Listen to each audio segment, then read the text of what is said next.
Hey guys, Thirukkural series போயிட்டுருக்கு. நேற்று நம்ம வான் செருப்போட 16 குறள், சரி 11வது குறளை பார்த்தோம். அதில் வந்து அமிர்தம் அப்படின்னு மழையை குறிச்சிருந்தாங்க. அதை பற்றி நம்ம டீட்டெயிலாக சொல்லியிருக்கோம். இன்றைக்கி நம்ம பார்க்க போகிற குறள் என்ன அப்படின்னா, வான் சிறப்பு அதிகாரத்தில் 12வது குறள். இந்த குறள் என்ன சொல்லுது அப்படின்றத ஃபஸ்ட்டு சொல்லிவிடுவோம். இந்த உலகத்தில் ஒரே நேரத்தில் ஒருத்தங்க வந்து வாழ வைக்கவும் முடியும், ஒரே நேரத்தில் அழிக்கவும் முடியும். அப்படின்னா அது யாரால் முடியும் அப்படின்னா, இந்த இயற்கை அன்னை மழைனால் மட்டும்தான் முடியும்.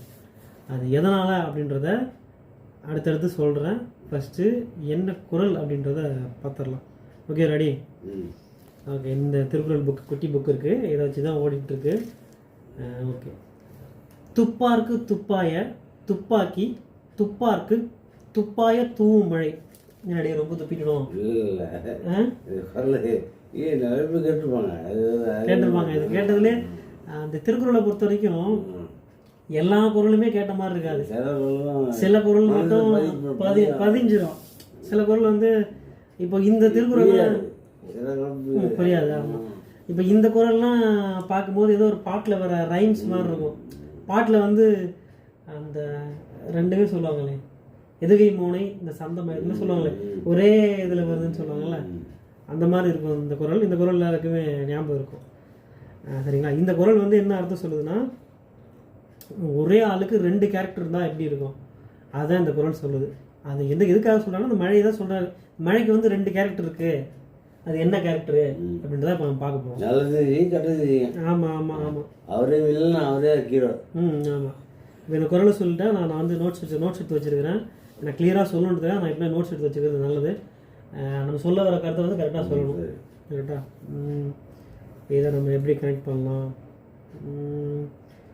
பார்க்குறதுக்கு இந்த குறள் வந்து ரைம்ஸ் மாதிரி இருக்கும். இதோட அர்த்தம் என்ன அப்படின்னா, இப்போ இந்த மழை தான் பேஞ்சு விவசாயத்துலேருந்து நமக்கு பயிர் கொடுக்குறது உணவாகவும் மாறுது. சரியா? அதே உணவு தான் சாப்பிடும்போது, அதே உணவு தான் நம்ம சாப்பிடவும் செய்கிறோம். அதே குடிநீர் தான் குடிநீரும் படிக்கிறோம். அதே மழை தண்ணியை தான் நம்ம குடிநீராகவும் பருகிறோம்.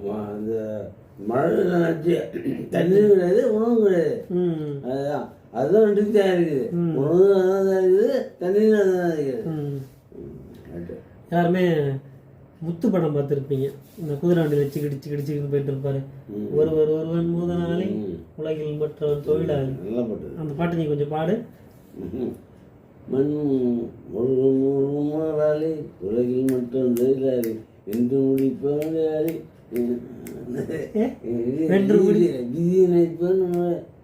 சரி காஷ் வரல. ஆனா வந்து வருத்தம்ல பாட்டு. மண்ணின் மீது மனிதனுக்கு ஆசை, மண்ணின் மீது மனிதனுக்கு ஆசை, மனிதன் மீது மண்ணீர் காசை, மண்தான் கடைசியில் ஜெயிக்கிறது, அதை மனம்தான் ஏற்க உணர. எனக்கு அந்த லைன்ஸ் பிடிக்கும், ஆனால் எக்ஸாக்டாக தெரியாது. சரியா?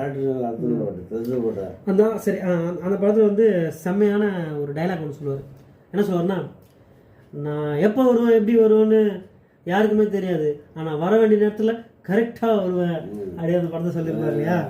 அந்த மாதிரி அதே மாதிரி காய்ஸ், மழையுமே எப்போ வரும் எப்படி வரும் அப்படின்றதெல்லாம் யாருக்குமே தெரியாது. நீங்கள் வானிலை அறிக்கைகள்லாம் சொல்லுவாங்க, அதை எந்த வானிலை அறிக்கை வந்து கரெக்டாக நடந்துருக்கு கரெக்டாக கணிக்கவே முடியாது. அதே போல் இப்போ இந்த மழை வந்து எப்படின்னா, விவசாயம் வந்து கரெக்டான நேரத்தில் பயிரிடும் போது மழை வரும்னு எதிர்பார்ப்போம். அந்த நேரத்தில் வராது. நம்ம அறுவடை செஞ்சு எல்லா காலம் முடிஞ்சதுக்கப்புறம் மழை பெய்யும். அப்போ இந்த மாதிரி 2 கேரக்டர் இருக்குது அப்படின்றது தான் திருவள்ளுவர் இந்த குறளை சொல்கிறார். சரியா? இப்போ நமக்கு எப்படின்னா, இது வந்து ரியல் லைஃப் எக்ஸாம்பிள் சொல்லணுன்னா அதை நான் கனெக்ட் பண்ணுறேன். எப்படின்னு நான் கனெக்ட் பண்ணுறேன் பாருங்கள். இந்த 2 கேரக்டர் என்ன சொல்லிட்டு ஆல்ரெடி, வர வேண்டிய நேரத்தில் கரெக்டாக வராது, கெடுப்பதும் மழை தான், கொடுப்பதும் மழை தான். ஒரு ஆளுக்கு 2 கேரக்டர் இருக்குன்னா அது மழைக்கே தான் இருக்கும். இயற்கையில் அப்படி சொல்ல முடியும். இவன் எந்த கேட்டகரினே தெரியலடா, அப்படிதான் இருக்கும் மழையை பொறுத்த வரைக்கும். இவன் நல்லவனா கெட்டவனா அப்படின்ற மாதிரி தான் இருக்கும் மழை. சரியா? இப்போ ரியல் லைஃப் எக்ஸாம்பிள் சொல்லணும்னா, நமக்கு கோடை வெயில் வந்து கொட்டி தீர்த்துட்டு இருக்கும்போது நடாது மழையே வராதா அப்படின்ற மனநிலைக்கு நமக்கு இருப்போம் சரியா. இதே வந்து அட்ட மழை விடாமல் அடிச்சுட்டு இருக்கும்போது நசனுச்சு இந்த வெயில் எப்படா கொஞ்சம் மூஞ்ச காட்டும் அப்படின்னு இருக்கும். நிறைய பழமெல்லாம் இருக்கு. ஆடு மாடு இல்லாத பஞ்சத்து ராஜா, ஆடு மாடு பஞ்சத்துல, ஆடு மாடு இல்லாம பஞ்சத்துல அடிபட்டா பொண்டாட்டி இல்லாதவன் பஞ்சத்து ராஜா, ஆடு மாடு இல்லாதவன் அடமழைக்கு ராஜான்னு சொல்லுவாங்க.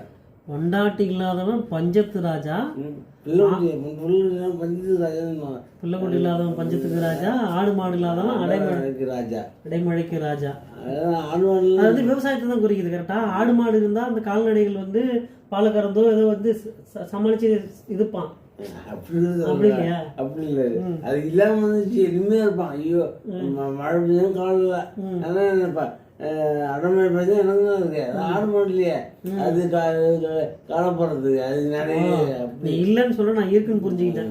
அதாங்க வேற ஒன்றும் இல்லை, சின்னதாக கன்ஃபியூஷன் ஆகிடுச்சு. ஓகே தான். இப்போது இதுக்கு வந்து டேடி வந்து நீ ஒரு பழமொழி சொல்லணும், என்ன பழமொழி சொல்லுவேன் இதுக்கு? அதான் வெயில் முகமே தெரியலன்னா நம்ம வந்து அடிச்சு வெளுத்து அந்த மாதிரி சொல்ற மாதிரி வெயில் முகம் மழை முகம் காணாத பயிர் விளையாது அப்படின்றதுலாம் வந்து பாதையாகவும் இருக்கு பயணமாகவும் இருக்கு. டேடி சொல்றாருன்னா ஒரே மழை தான் வந்து பாதையாகவும் இருக்கு பயணமாகவும் இருக்கு. அதாவது நம்ம ஆல்ரெடி சொன்ன மாதிரி தான் மழை பெஞ்சாதான் நமக்கான தேவை வந்து உணவு ரெடி ஆகுறது எங்க மழை மூலமாக தான். அப்போ நமக்கு உணவு கொடுக்குற ஃபேக்ட்ரியாகவும் மழை தான் இருக்குது. அந்த உணவு இப்போ நம்ம இப்போ உள்ளே எடுக்கும்போது நம்ம குடிநீராகவும் அதுதான் பயன்படுது. அதுதான் டேடி வந்து எப்படி சொல்கிறது, ரோடாகவும் இருக்குது டயராகவும் இருக்குன்னு சொல்லலாம், பாதையாகவும் இருக்குது பயணமாகவும் இருக்குது அப்படின்னு சொல்லலாம். இது எல்லாத்தையுமே அவரோட மைண்ட் செட் வந்து கனெக்ட் பண்ணுறாரு. ஏன்னா ஒதுக்க முடியாது, வேணும்னு ஏற்ற முடியாது, வேணும் தான் அது. இது ரெண்டு பக்கமும் செய்யணும் அப்படின்னு தான் அது. நல்லது கெட்டது கொடுப்பான் கெடுப்பான் நம்ம நல்லது கெட்டது தான் அதான் திருக்குறள் சொல்றது. ஆமாம், இந்த திருக்குறள் தான் சொல்லுவோம். தலைவனுக்கு 2 கேரக்டர் இருக்குது மழைக்கு சரியா, 2 முகம் இருக்குது. அதனால் கஷ்டமும் உண்டாகும் சந்தோஷமும் உண்டாகும் சரிங்களா.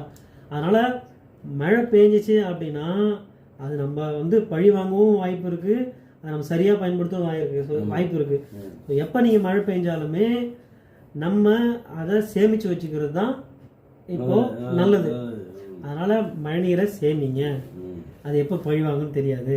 ஆமாம், மழை கரெக்டு இப்படி தான் 2 பக்கம் செய்வேன் வேணும் கொடுப்பான் செய்வேன் அதாவது திருக்குறள் சொல்ல வருது. ஆமாம் ஆமாம், இதுதான் ஓகேங்களா.